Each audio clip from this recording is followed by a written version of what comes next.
여러분을 사랑하고 축복합니다. 오늘도 하나님의 은혜 가운데 예배 자리에 나오게 된 것 하나님의 큰 은혜인 줄로 믿습니다. 새해에 우리가 해야 할 그 영적인 훈련이 있습니다.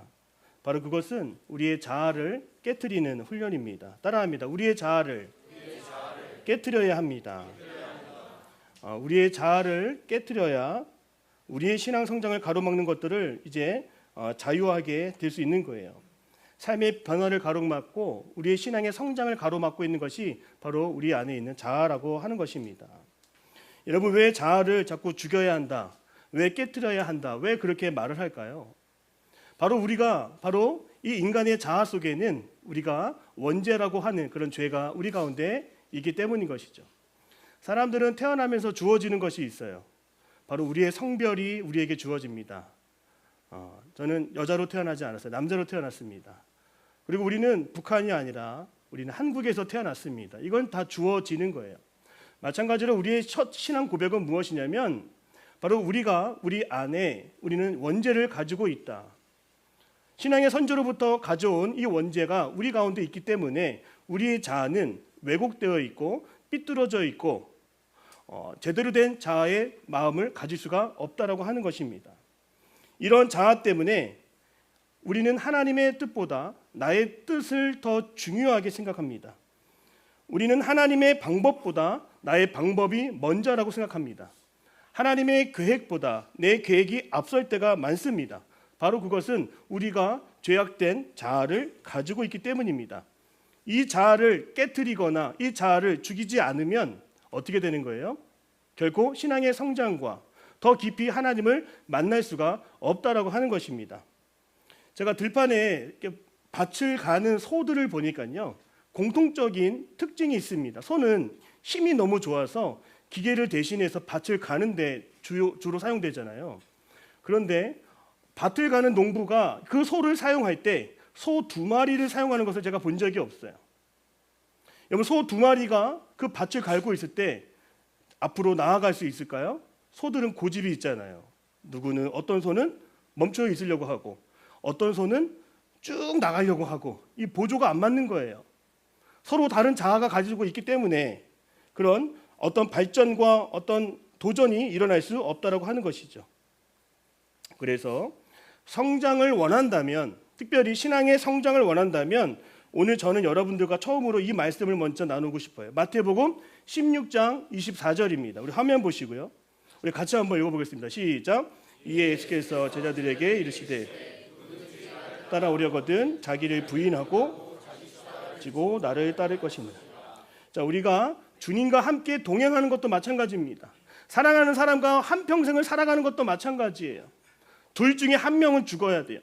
정말 죽는 거 말고요. 그 사람의 자아가 죽어야 그 뜻을 따를 수가 있고 그 생각을 지지해 줄 수가 있는 거예요. 자, 보세요. 우리가 예수님과 함께 동행을 한다 하면 오늘 여기서 나오는 건 뭐예요? 첫 번째 따라합니다. 자기를 부인하는 거. 자, 자기를 부인한다라고 하는 거죠. 자기의 권리, 내가 마땅히 누려야 하는 권한, 내 기준, 내 방법, 내 생각, 그런 것들을 다 내려놓아야 뭐가 되는 거예요? 예수님과 동행이 된다는 거고요.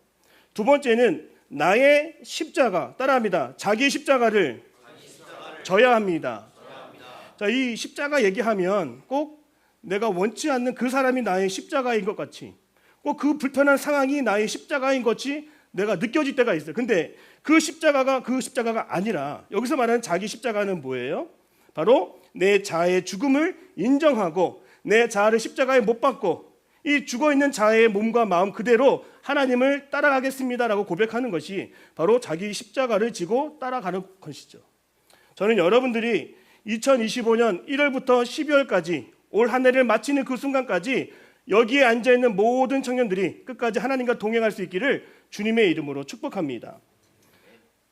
여러분, 정말 우리의 삶 속에 언제 변화가 일어날까요? 자기 중심적인 생각, 계획, 방법, 욕망 다 내려놓고 주님께 맡길 때, 주님 알려주세요. 주님 도와주세요. 언제 성장이 일어날까요? 나의 한계와 나의 부족함을 인정하고 하나님을 바라며 의지할 때 전적인 하나님의 도움을 받을 수 있는 상태가 된다는 겁니다. 구약 성경을 보면 열왕기하 5장 11절에 아람의 장군 나아만 장군이 등장합니다. 이 나병을 걸렸기 때문에 엘리사의 말대로 이 나아만 장군은 요단강에 가서 무려 옷을 다 벗고 몸을 7번을 씻어야 그 병을 고칠 수 있다라는 처방을 받았습니다. 근데 열왕기하 5장 11절에 보면 이 나아만 장군이 이렇게 얘기합니다. 나아만이 노하여 물러가며 이르되 내 생각에는, 따라합니다. 내 생각에는, 이게 바로 죽지 않은 자아의 모습이라고 하는 거죠.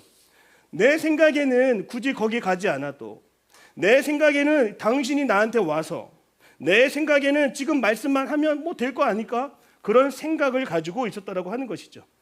내 자아의 생각과 마음을 따르면 어떠한 변화도 나타나지 않는다고 하는 거예요. 결국 이 나아만 장군은 엘리사의 말대로 직접 요단강에 가서 그 물에 7번을 씻을 때에 그 살이 어린아이의 피부와 같이 깨끗하게 되었다라고 하는 것이죠.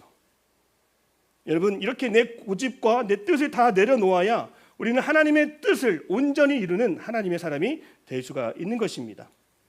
여러분, 혹시 제가 랩을 하는 걸 보신 적 있죠?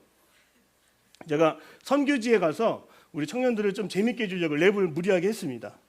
그래서 정말 랩을 잘하는 줄 알고 막 랩을 또 하라고 하는데 저는 할 때 하고 안 할 때 안 합니다. 그리고 지금도 이제 나중에 선교 가서 하려고 준비를 하고 있지만, 그리고 제가 또 하나 이렇게 좀 시도해 보려고 하는 것이 있는데 바로 춤을 추는 거예요.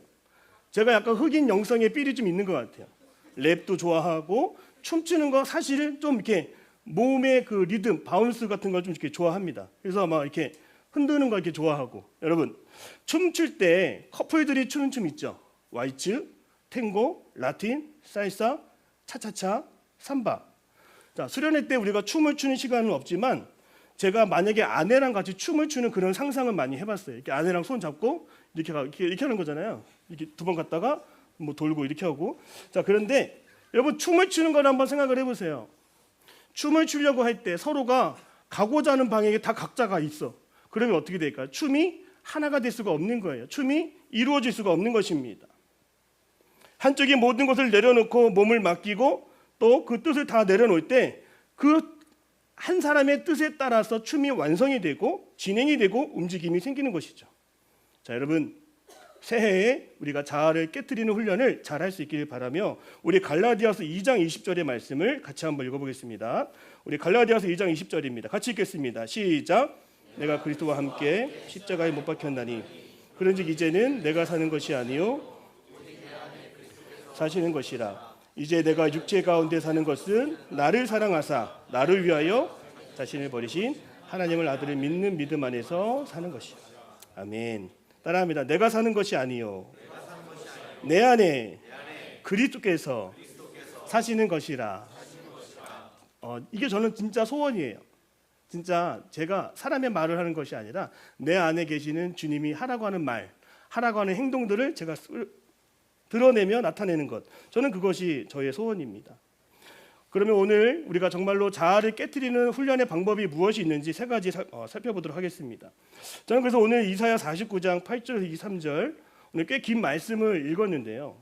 먼저는 이 이스라엘이 왜 망하게 되었고 그들이 얼마나 자아가 똘똘 뭉쳐서 견고한 자아를 가지고 있었는지를 먼저 살펴보아야 합니다. 단순히 그들이 전쟁 준비가 잘 안 되어서, 단순히 이스라엘이 국력이 약해서 망하게 된 것이 절대로 아닙니다. 그들에게 처한 고통과 혼란, 그들의 어려움은 바로 그들 스스로 문제를 해결하고 그들 스스로 구원의 방법을 찾으려 했던 그들의 자아의 문제가 있었다라고 하는 거예요. 내적인 자아의 문제였습니다. 하나님께 의지하기보다 우상을 찾았고요. 내가 원하는 신을 찾았고요. 그리고 하나님의 지혜가 아니라 인간의 지혜를 구했던 것이죠. 바로 거기서 더 큰 절망이 왔다라고 하는 거예요. 그러한 불순종과 완악함은 하나님으로부터 멀어지게 하였고 포로 생활이라고 하는 결과를 초래했습니다. 저는 오늘 이 이스라엘 백성들에게 주신 하나님의 말씀들을 통해서 우리가 어떻게 자아를 깨트리고 하나님만 바라며 하나님의 능력이 드러나며 하나님을 따르는 인생을 살아갈 수 있을까? 3가지 훈련. 첫 번째 따라합니다. 국률. 2번째 순종. 3번째 인내. 이 3가지 훈련을 통해서 우리 자아가 깨트려지고 이 가운데 일하시는 주님을 만날 수 있는 은혜가 우리 삶 가운데 있기를 주님의 이름으로 축복합니다. 첫 번째는 국률입니다. 여러분, 매 순간마다 하나님의 국률을 우리는 구할 수 있어야 됩니다. 긍휼을 구한다는 건 뭘까요? 하나님께 긍휼을 구하는 거예요. 따라합니다. 하나님, 저를 불쌍히 여겨 주옵소서. 그렇습니다, 여러분. 하나님 없이는, 하나님의 방법 없이는, 하나님의 도움 없이는 저 아무것도 안 될 것 같아요. 하나님 없이는 살 수가 없어요. 하나님. 이런 마음으로 하나님의 긍휼을 구하는 거예요. 이제 나의 힘으로 아무것도 할 수 없고 해결할 수 없고 구원조차 이룰 수가 없습니다. 하나님의 긍휼을 구해야 한다는 거예요. 이것은 자기를 부인한다고 하는 것이잖아요, 여러분. 저는 이제 못합니다. 하나님 앞에 두 손을 드는 겁니다, 여러분. 내 자아에 집중하기보다 내 아무것도 할 수 없는 내 자신을 인정하고 내 한계를 인정하며 하나님의 도움을 구할 때 우리의 자아는 완전히 깨지게 된다는 거예요. 오늘 성경 말씀에는 우리가 하나님의 긍휼 가운데 얻는 영적인 유익과 기쁨이 있어요. 오늘 그것을 오늘 이사야 49장 10절 말씀에서 같이 한번 찾아보려고 합니다. 우리 화면 보시고요. 오늘 10절 말씀을 같이 한번 보겠습니다. 시작. 그들이 줄이거나 목마르지 아니할 것이며 더위와 빛이 그들을 상하지 아니하리니 긍휼히 여기시는 이가 그들을 이끌되. 아멘. 자, 하나님의 긍휼을 구하는 자에게 하나님이 주시는 영적인 유익이 있다면 바로 그것은 샘물의 근원을 허락해 주신다는 거예요. 여러분, 샘물의 근원이 무엇이냐면 우리에게 영원한 사랑을 공급해 주시고 영원하게 목마르지 않는 기쁨을 주시고 영원한 생명을 주시는 그 하나님, 그 하나님의 긍휼을 구하는 자들은 샘물의 근원이 되시는 하나님을 만날 수 있는 축복이 우리에게 주어진다는 것입니다. 하나님의 긍휼을 구하여서 마르지 않는 우리의 인생을 살아갈 수 있기를 축복합니다. 긍휼을 구하는 자에게 하나님의 영적인 공급과 회복과 영적인 만족과 기쁨을 허락해 주신다는 거예요, 여러분. 내 안에서는 그런 기쁨을 찾을 수가 없습니다. 하나님이 우리를 긍휼히 여기시면 우리의 부족함을 따라합니다. 다 채우게 됩니다. 특별히 하나님의 긍휼을 구하며 이 샘물의 근원에서 샘물을 마셨던 사람이 바로 다윗이라고 하는 사람이에요. 다윗은 자신의 왕권이나 업적을 의지하는 것이 아니라 철저하게 죄 가운데 밧세바라고 하는 여인을 간음한 이후에 철저하게 엎드려서 하나님의 긍휼 없이는 이 문제를 해결할 수 없음을 깨달았습니다. 시편 51편 1절입니다. 우리 화면 보고 같이 한번 읽겠습니다. 시작. 하나님이여 주의 인자를 따라 베푸시며 주의 많은 긍휼을 따라 내 죄악을 지워. 아멘. 여러분이 죄를 지어도요, 하나님의 긍휼이 더 많다는 것을 인정하시기를 바랍니다. 우리의 실수가 있고 우리의 연약함이 있고 우리의 부족함이 있어도 하나님은 우리의 죄와 어려움들을 다 덮을 수 있는 만큼의 긍휼을 가지신 분이 우리 하나님이라고 하는 거예요. 그 긍휼을 우리가 하나님께 구할 때 우리는 하나님과의 진정한 관계의 회복이 임하게 되는 줄 믿으시기를 바랍니다. 더 큰 은혜와 사랑을 경험할 수 있게 된다는 거예요. 그러나 오늘 우리가 만약에 고난 가운데 있을 때 우리가 긍휼을 구하지 않고 자기 자신에게 자아 몰입하는 경우도 있습니다. 슬픔 가운데 자기 연민과 자기 슬픔에 도착된 그런 사람들이 나올 수가 있어요. 자기 연민은 무엇입니까, 여러분? 결코 샘물의 근원에 도달하지 못하게 하는 것이죠. 내 안에서만 문제를 해결하려고 하는 그런 태도가 바로 자기 연민이에요. 실패의 두려움과 맡은 일을 제대로 하지 못할까 봐 스스로 막 괴로워하는 거예요. 그 문제를 객관적으로 보지도 못하고 늘 나는 피해자로 살아가는 것입니다. 이런 사람은 어떻게 돼요? 샘물의 근원이신 주님을 만나지 못하기 때문에 영원히 그의 마음은 메말라 가게 된다고 하는 것이죠. 오늘 여러분의 마음이 척척해지고 팍팍해지고 딱딱해지는 이유가 무엇입니까? 샘물의 근원을 찾으셨습니까? 오늘은 샘물의 근원이 되시는 주님이 오늘 저와 여러분과 함께 하시기를 믿으시기를 바랍니다. 한 사람이 건강의 문제로 인해 자신이 평소 하던 활동을 하지 못하게 되자 이런 생각을 했다는 거예요. 왜 나만 이런 고통을 겪는 것일까? 더 이상 친구도 만날 수가 없고 신앙생활도 멀리 하게 됐다고 합니다. 고립이 된 거예요. 누구도 찾지 않고 내 스스로 교회를 향할 수가 없는 그런 상태가 되어버렸다고 하는 것입니다. 이게 뭐예요? 자기 연민 때문에 자기 자신을 괴롭게 하고 자기 자신을 바라볼 때 계속 그냥 슬픈 거예요. 어떤 방법이 없습니다. 누가 와도 어떤 음식을 먹어도 해결이 되지 않는 것입니다. 어떤 방법밖에 없습니까, 여러분? 따라합니다. 하나님의 긍휼을 구해야 합니다. 우리가 자아를 깨트리는 훈련으로서 자기 연민에 빠지지 않기 위해서는 하나님의 긍휼을 우리가 구할 수 있어야 되는 거예요. 저는 스스로 이런 긍휼을 구합니다. 우리가 살아가면서 내 자신감이 막 넘치고 뭔가 뭐든지 그냥 다 할 수 있을 것 같고 하는 일마다 또 잘 된다. 그러면 우리의 가능성, 우리의 잠재력이 막 맥스 100을 채우는 거예요. 뭐든지 할 수 있어. 어떤 어려움도 다 그냥 감당할 수 있는 거예요. 근데 우리 인간은 또 알잖아요. 내가 무기력하구나. 내가 힘들구나. 내가 지금 뭘 해도 안 되겠구나. 이걸 알지 않습니까, 여러분? 저만 느끼는 건가요? 이 100%라고 하는 그런 가능성이 충천할 때 그때 인생이 아니라 저는요 스스로 제 마음속에 이 100%가 아니라 제 마음에 막대 그래프가 있어요. 60%만 되면 저는 스스로 센서가 있는지 저 스스로 구하게 됩니다. 뭘 구할까요? 자발적인 가난, 자발적인 긍휼을 구하기 시작했어요. 작년 12월 한 달 동안에 이유를 알 수 없는, 말로 할 수 없는 우울함이 저에게도 찾아왔어요. 그 이야기를 다 꺼내기에는 시간이 너무나 많이 부족한데 너무나 불편하고 뭔가를 해도 되는 것일까?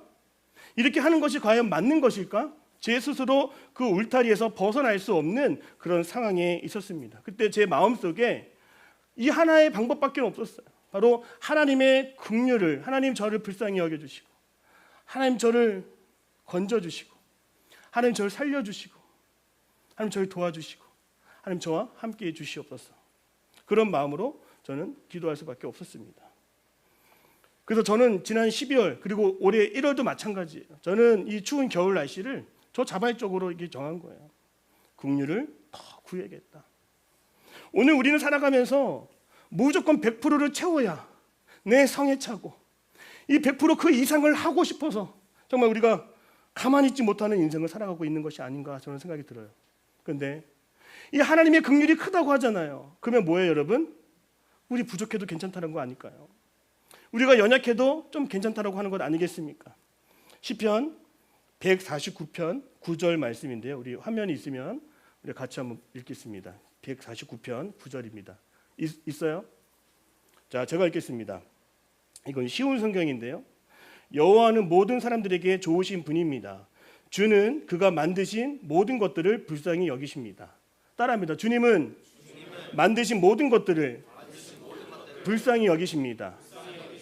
저는 이렇게까지 하나님의 마음이 있는 줄 몰랐어요. 하나님은 오늘 물론 우리들을 보면 당연히 불쌍히 여기시겠지, 이건 제가 생각을 했는데 오늘 여기 있는 마이크를 보고서도 불쌍한 마음을 가질 수 있는 분이 우리 하나님이시래요. 하나님이 만드신 모든 것은 하나님이 아시고 하나님이 다스리는 것이기 때문에 그들의 형편, 그것의 모양, 그들의 생김새, 하나님은 그 하나를 보아도 그것을 그냥 보는 것이 아니라 불쌍한 마음으로 보는 거예요. 여러분, 들판에 널린 돌들도 하나님은 어떻게 바라보신다고요? 따라합니다. 불쌍한 마음으로. 그렇습니다. 우리가 근데 그 돌짝보다도 못한 존재입니까? 우리 그냥 가만히 있어도요, 우리 사실 그냥 가만히 있고 그냥 내 형편대로 그냥 살아가도 하나님은 저 위에서 오늘 여기서 오늘 내 가운데서 우리를 긍휼히 여기시는 분이 우리 하나님이십니다. 예레미야 예가 3장 22절 우리 화면 있나요? 같이 한번 읽겠습니다. 시작.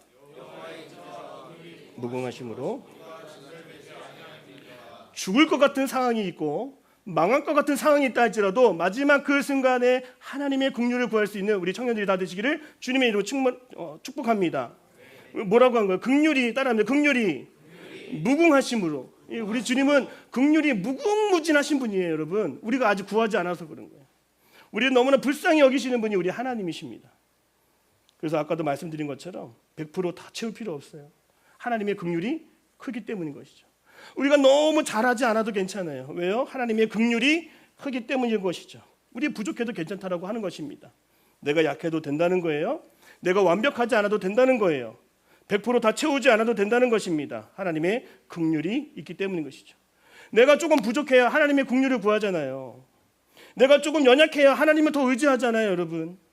내가 좀 모자라야, 여러분 거울 한번 보세요. 내가 이렇게 생겼으니까 더 하나님을 바라보는 거 아니에요? 별로 재미없으신가 본데요. 새해 긍휼이 무궁하셔서 우리에게 충만한 은혜를 부어주시는 그 하나님의 은혜를 우리가 사모할 수 있기를 주님의 이름으로 축복합니다. 우리 하나님의 긍휼을 구하는 순간 우리 잔은 다 깨지는 거예요. 하나님의 은혜만 가득할 줄로 믿습니다. 두 번째로 따라합니다. 순종. 자, 우리의 자아를 깨뜨리는 두 번째 훈련이 바로 순종이라고 하는 것이죠.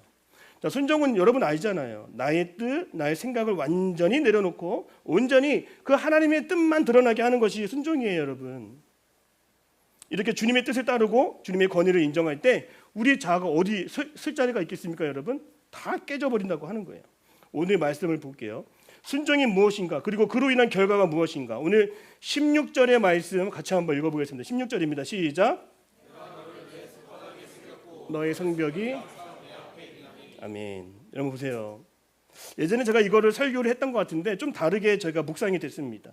하나님이 우리를 손바닥에 새기셨다고 하는 것은 물론 1차적으로 우리가 이해하면 그분은 나를 손바닥 보듯이 하시고 나를 잘 아시는 분이야, 나와 가까운 분이야, 이렇게 우리가 해석할 수도 있죠. 근데 제가 이 말씀을 묵상하니까 우리의 이름에 적혀있는 그 사람의 이름을 보면 과거와 미래와 현재가 있겠죠. 우리 미래와 안전이 모두 다 누구에게 달려있다고 하는 거예요? 따라합니다. 하나님께 달려있습니다. 여러분의 인생이 하나님 손에 붙들려 있습니다. 여러분의 인생이 하나님 손에 있음을 믿으시기를 바랍니다.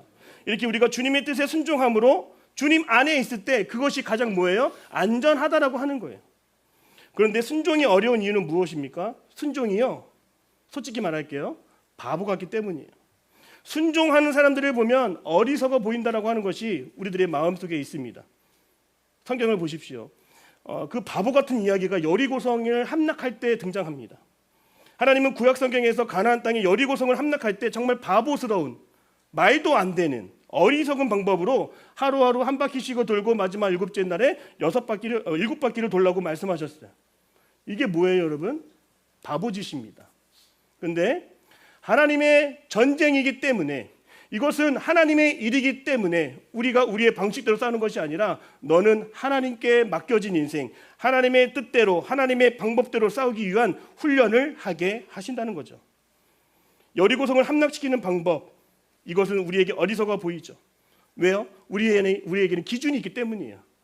우리가 생각할 때는 대열을 갖추고 선두와 중반부, 후반부로 나누어서 돌격을 한다든지 탐색을 한다든지 어떠한 방법을 써야 되는 것 아니겠습니까? 그런데 이러한 순종의 훈련을 통해서 뭐가 드러나는 거냐면, 왜 이런 순종의 훈련을 하게 하는가 봤더니 바로 우리의 자아가 드러나기 때문인 거죠. 아마 순종하면서 한 바퀴 한 바퀴 돌았을 때마다 사람들의 불만이 막 터져 나왔을 것 같아요. 야, 이거 미친 거 아니냐? 야, 이거 지금 시간이 이게 없는데 이게 맞아? 야, 이게 뭐야? 지금 우리가 전체가 노출되잖아. 우리의 전략이 다 노출되고 우리 망하는 거 아니야? 불평과 불만과 원망이 막 생기기 시작했을 거예요. 그 자아들이 막 들끓기 시작했을 거예요. 점점 불안해졌겠죠. 점점 주님의 손 안에서 자꾸 벗어나는 거예요. 주님은요, 우리를 주님의 손 안에 놓고 싶어 하세요. 여러분 물고기 미꾸라지 손에 넣으면 어떻게 돼요? 이 손의 가지 다 빠져나갑니다. 안 잡혀요, 안 잡혀. 그런데 주님께서는 주님의 방법으로 우리를 순종 훈련을 시켜서 우리가 주님의 손에 붙잡혀 있도록, 주님의 손에 우리가 들려 있도록 하나님 우리를 단련하시고 그런 과정을 거치게 하신다는 거죠. 왜요? 하나님의 전쟁이니까요. 하나님이 우리가 하나님의 손에 들어갈 만큼 하나님을 따르고 하나님의 권위를 인정하며 하나님 손에 맡겨진 인생이라고 우리가 스스로 느낄 때, 그때 우리를 주님의 손에 든 도구로 우리를 사용하여 주신다는 거예요. 여러분, 우리가 명심할 것이 있습니다. 우리는 순종할수록, 따라합니다, 우리의 자아는 작아질 것입니다. 그렇습니다. 우리가 순종하면 할수록 하나님 만들어 가신다는 거예요. 하나님 손 안에 거하도록, 하나님의 손에 익숙하도록, 하나님 쓰시기에 편하도록 우리를 순종의 훈련을 계속적으로 만들어 가신다는 거죠. 내 모든 것을 다 내어드리기까지 그 한 바퀴 한 바퀴가 필요했던 거예요. 하나님 뜻에 순종하는 훈련을 반드시 거쳐야 한다는 것이죠. 내가 가진 생각, 내가 가진 계획, 내 모든 것이 주님의 손 안에 들어가기까지를 하나님은 기다리고 계심을 믿으시기를 바랍니다. 주님은 우리를 훈련시키신다는 것을 잊지 않기를 바랍니다. 왜 우리를 이렇게 순종 훈련하게 하는가? 말씀드리는 거예요. 우리 인생 자체가 내 인생이 아니라 하나님이 갖고 와가시고 하나님이 함께 하시는 인생이기 때문에 우리는 순종의 훈련을 통해 내 자아를 다 깨트리고 온전히 하나님만 드러나는 인생이 하나님 되기를 원하시는 거예요. 하나님은 우리의 똑똑함을 사용하지 않으셨습니다. 하나님은 우리의 스펙과 하나님은 우리의 재능과 우리의 실력과 재력을 사용하지 않으세요. 우리의 뭘 사용하세요? 따라합니다. 하나님은 우리의 순종을 사용하십니다. 오직 주님은 주님의 일을 할 때 그 우리가 순종하는 마음을 주님을 사용하기를 원하시는 거예요. 너 내가 가라면 가고 내가 돌라면 돌고 너 내 방법대로 싸울 수 있겠니? 여러분 솔직히 하나님이 싸우시는 거는 다 이긴 거 아니에요, 여러분? 안 해도 되는 거 아닙니까? 우리에게 원하는 건 뭐예요? 바보짓이었어요. 어리석은 거예요. 오늘 내가 어리석은 행동을 하고 있습니까? 어리석은 순종을 하고 있습니까? 여러분 저는 그러면 그 어리석은 인생이 저는 하나님 안에서는 정말 복된 인생이라고 말씀드리고 싶어요. 여러분 지금 순종 훈련을 하고 있습니까? 많은 시간이 필요할 것 같아요. 순종에 대해서 얘기한다면. 자, 그러면 오늘 우리가 하나님 앞에 정말로 내 몸이 가루가 되고 내 자존심이 막 상하게도 되고 막 내 자아가 막 드러나게도 되고 불편하고 그런 훈련을 여러분 꼭 받으시기를 축복합니다. 이게 하나님의 뜻대로 사는 인생의 모습이 되어야 한다는 거예요. 인도의 선교사님 가운데 최초의 성경을 인도어로 번역하신 선교사님이 윌리엄 캐리 선교사님입니다. 3년 동안 그 성경이 하나도 없는 인도 땅에서 성경을 다 번역을 했어요. 벵갈어, 산스크리트어 다 번역을 했어요. 근데 여러분 그때 화재가 났어요. 성경을 번역했던 것들이 다 태워버렸고요. 연구했던 자료가 다 태워져 버렸고요. 어떤 모든 시도가 다 없어졌어요. 순간적으로. 여러분 만약에 여러분 수능 공부하다가 여러분 취업 준비하다가 모든 자료가 다 날아갔어요. 이럴 수도 있어요, 여러분. 우리 아내가 병원에서 이제 예전에 일을 할 때 정말 이쁘게 생긴 자매.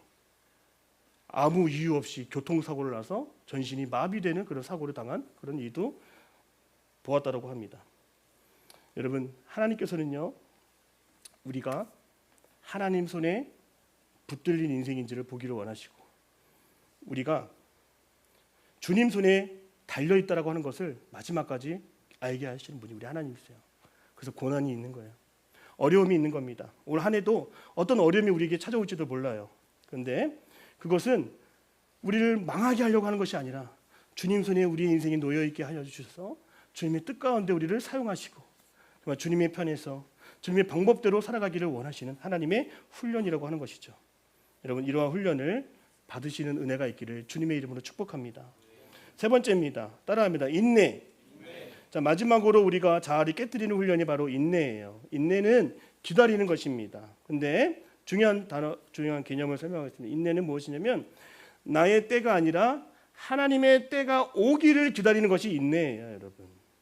나의 때가 아니라 하나님의 시간이 임하기까지 기다리는 것이 바로 인내라고 하는 거예요. 그 하나님의 시간이 올 때까지 우리는 어떻게 되는 거예요? 내 자아가 작아지고 내 자아가 작아지고 내 시간인데 이거 지금 해야 되는데 이거 지금 아니면 안 되는데 이거 안 된다라고 하는 것입니다, 여러분. 하나님의 시간이 하나님의 스케줄이 하나님의 타임테이블이 있다라고 하는 것.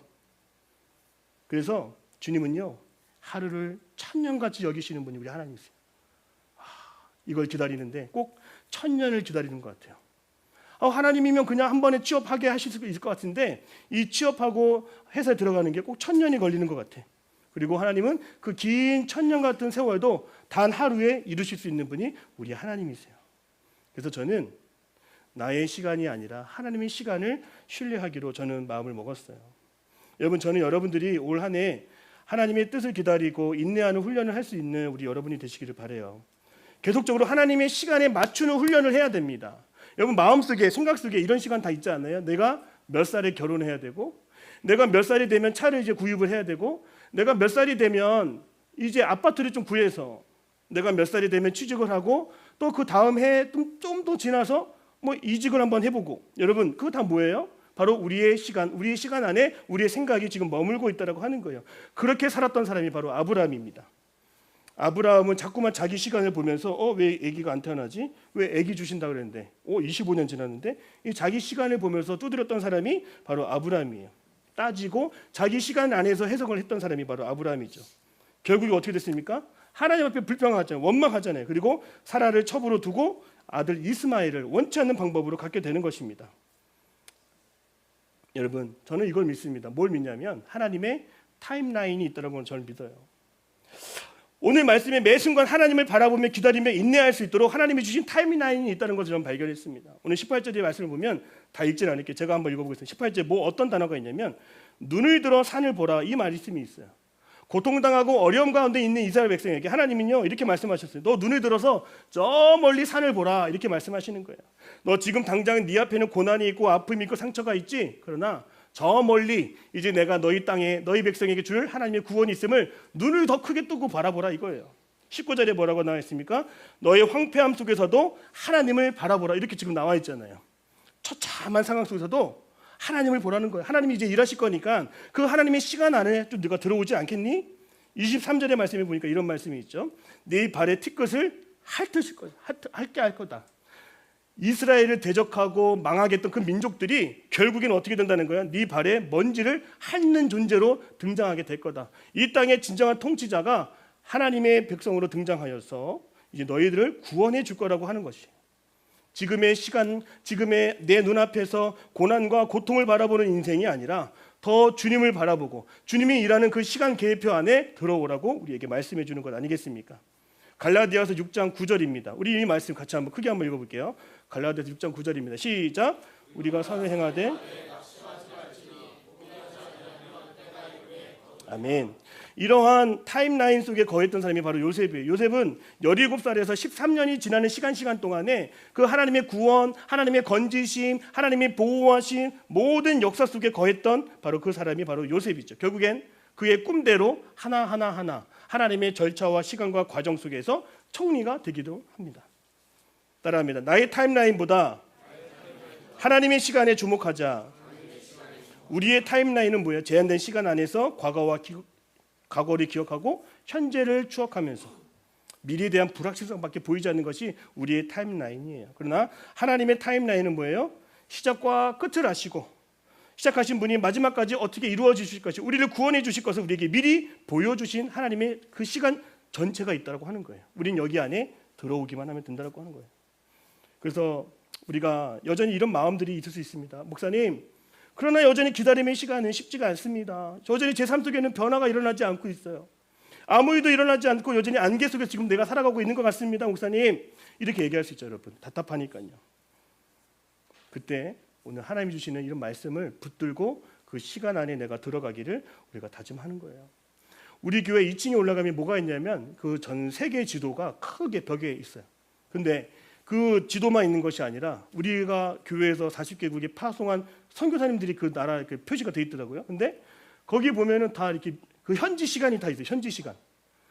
뭐 일본의 시간, 프랑스 어디 러시아의 시간 다 있어요.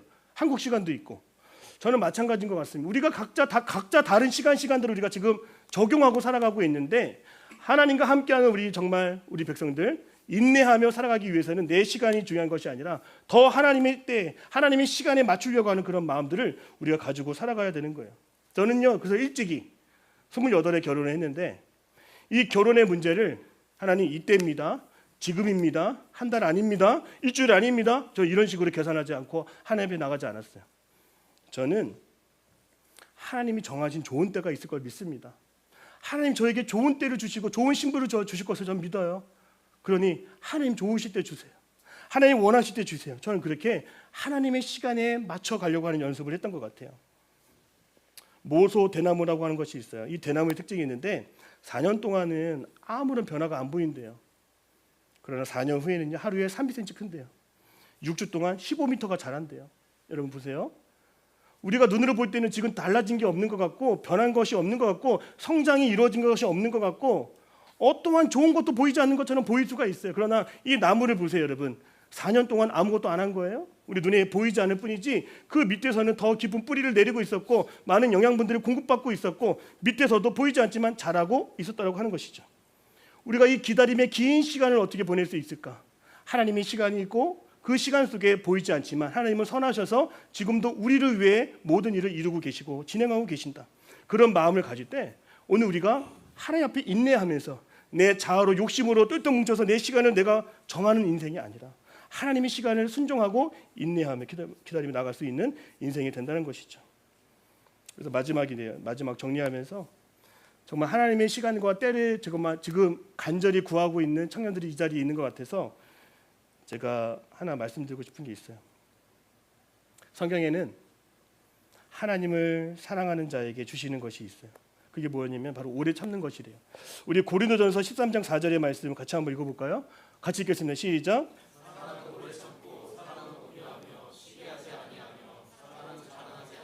교만하지 아니하며 누군가를 사랑해 보십시오, 여러분. 연애를 해보기 바랍니다. 그리고 결혼에 이르기를 바래요. 근데 진짜 사랑하면 기다려주던데요, 여러분. 왜 웃고 있죠? 결혼 이제 할 건가요, 이제? 여러분 정말 하나님을 사랑하면 하나님 우리 마음속에 인내하고 하나님의 시간을 더 사모하는 마음을 우리에게 주실 줄로 믿습니다. 기다림의 시간, 지치는 시간이 아니에요, 여러분. 우리의 자아를 깨끗하게 하시고 새로운 자아를 만들어 주심을 우리가 기대하며 나아갈 수 있기를 주님의 이름으로 축복합니다. 우리 기도하겠습니다. 사랑의 하나님, 우리가 어리석어 보여도 하나님의 뜻을 따르며 순종하기를 원하고 나의 부족함과 연약함을 인정하고 하나님의 긍휼을 구하기 원합니다. 또한 하나님의 때에 하나님의 시간에 맞추어 놀라운 하나님의 계획들이 성취될 것을 믿습니다. 순종과 긍휼과 인내의 훈련을 잘 이루어가는 2025년 한 해가 될 수 있도록 주님 함께하여 주옵소서. 예수님의 이름으로 기도드립니다.